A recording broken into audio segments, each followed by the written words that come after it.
Dear students, welcome back. In the previous session, we have discussed about extrinsic musculature of the ankle and foot, and some of the functions of intrinsic musculature or these muscles mainly acts at the MTPs, that is metatarsophalangeal joints as well as interphalangeal joints, and the main role of this intrinsic muscles are they act as stabilizers of the toes and dynamic supporters of the transverse and longitudinal arches during gait.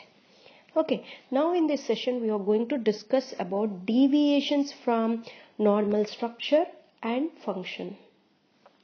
So as we know that this ankle and foot complex is a really very complex structures, and because of their interdependency of the foot and ankle joints makes it almost impossible to have a dysfunction or abnormality in only one joint or any other structures.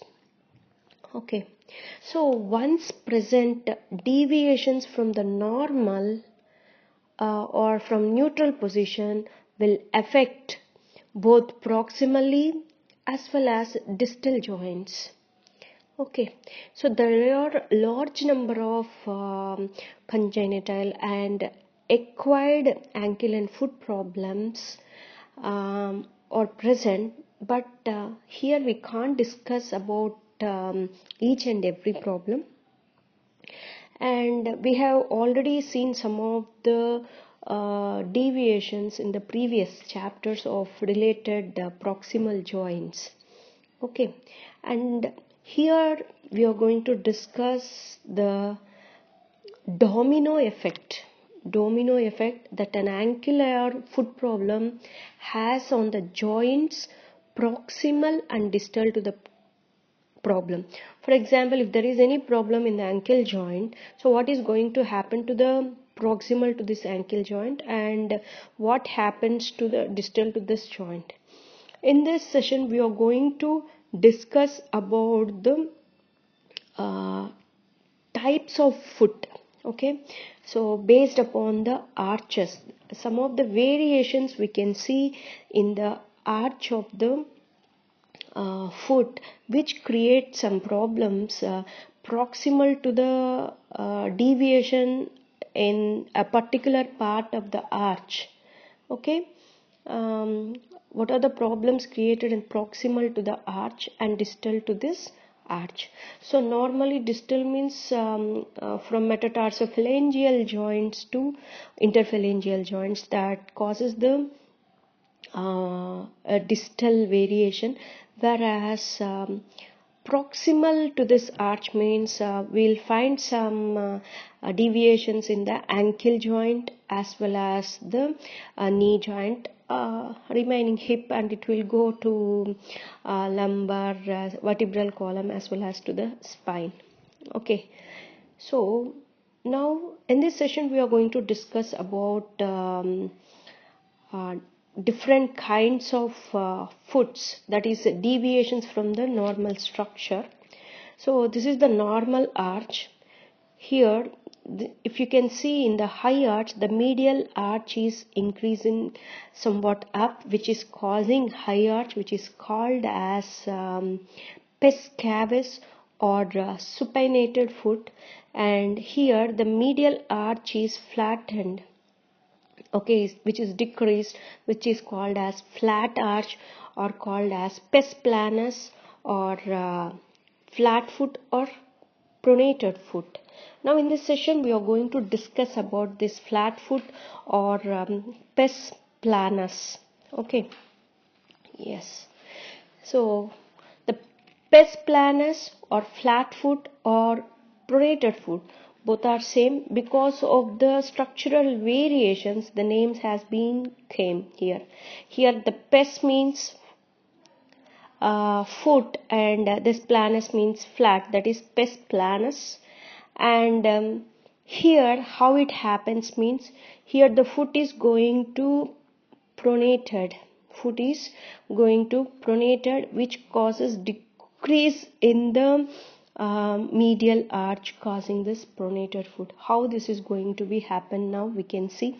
So this is the normal arch, and if you can see the footprint, we can find this arch on the side, but here we can't find. Here we can find this flatness. The entire footprint is going to seen in the flat foot. Okay, but as in the case of normal foot, we can find some curve on the medial aspect because of this arch. Okay, now we will see the key to the foot in both function and dysfunction are the joints of the hind foot. So this is the hind foot is the key structure, and a pronated or flat foot, we can call it as pes valgus. So normally here we can see a valgus, calcaneo valgus we can find here, and which is marked by excessive unwinding of osteoligamentous plate with weight bearing. So that means unwinding means normally arch is maintained during weight or any superimposed body weight. What is going to happen? This one is going to, the arch is going to be unwind. So that one we have already discussed in the arches. Okay, the pronated position of the talocalcaneonavicular joint or subtalar and the transverse tarsal joint. So all these create the pronation of talocalcaneonavicular joint as well as the transverse tarsal joints create a medial rotatory force, or stress on the leg.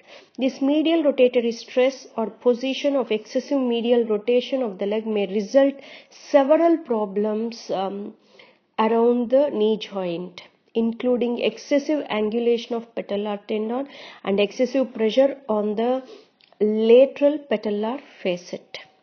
So these are the effects above the joint is happening now. Okay, the lowering of the arch. Here the lowering of the arch that accompanies TCN, that is talocalcaneonavicular and transverse tarsal joint pronation, may result in functional length inequality. So that means there is an leg length variation we can see. Okay, inequality, that too if the problem is asymmetrical. That means if you have both sides flat foot, then we can't find this asymmetry. If one foot is having a normal arch and another foot is having decreased arch, then we can find such kind of asymmetry. Okay, and also the pronation of the subtalar joint.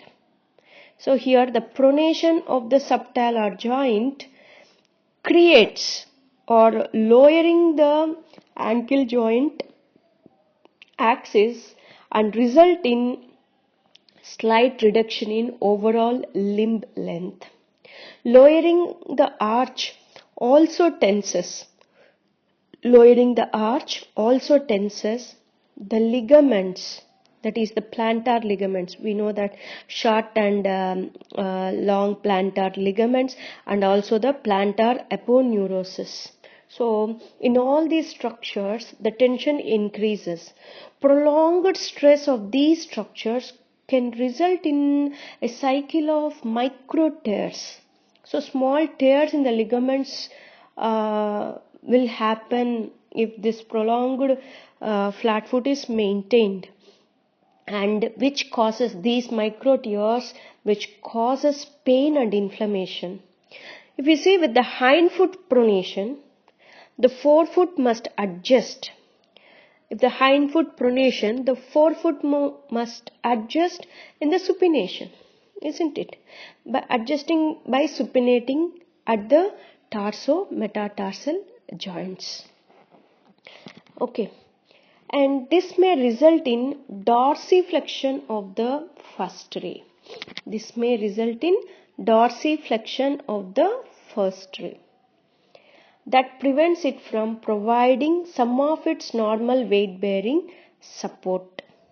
Okay, it subsequently overloading, the more we can call it as providing some, the weight is going to shift towards the inside of the sole. That means on the medial aspect, the weight is going to be increased. Okay, so due to excessive pronation. Okay, and which causes some overloading more on the laterally located rays also. Here the supinated position of the first ray may also create additional valgus stress at the first metatarsophalangeal, resulting in hallus valgus. So here, which causes hallus valgus, additional stress because of increased valgus stress at the MTP because of the supination of the first ray, which results in the hallus valgus. Because of this hallus valgus, which in turn changes the line of pull of the flexor muscles of the first toe and may affect the power of push off in the final stages of stance. So this one is going to affect the push off in the final stages of stance.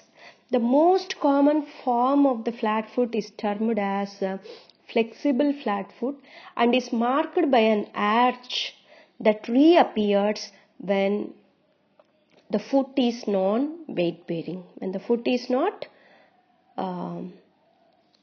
weight bearing.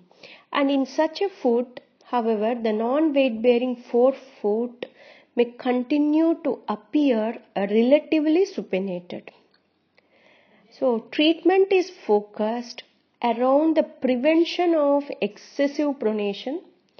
Treatment is focused on around prevention of excessive pronation when the foot is loaded by controlling valgus of the calcaneum, by controlling the valgus of the calcaneum. Okay, if this can be done, the cycle of tension in the passive structures can be decreased. Okay, so this is about the Pesplanus. In the next session, we are going to discuss about the supinated foot or Pes cavus. Thank you.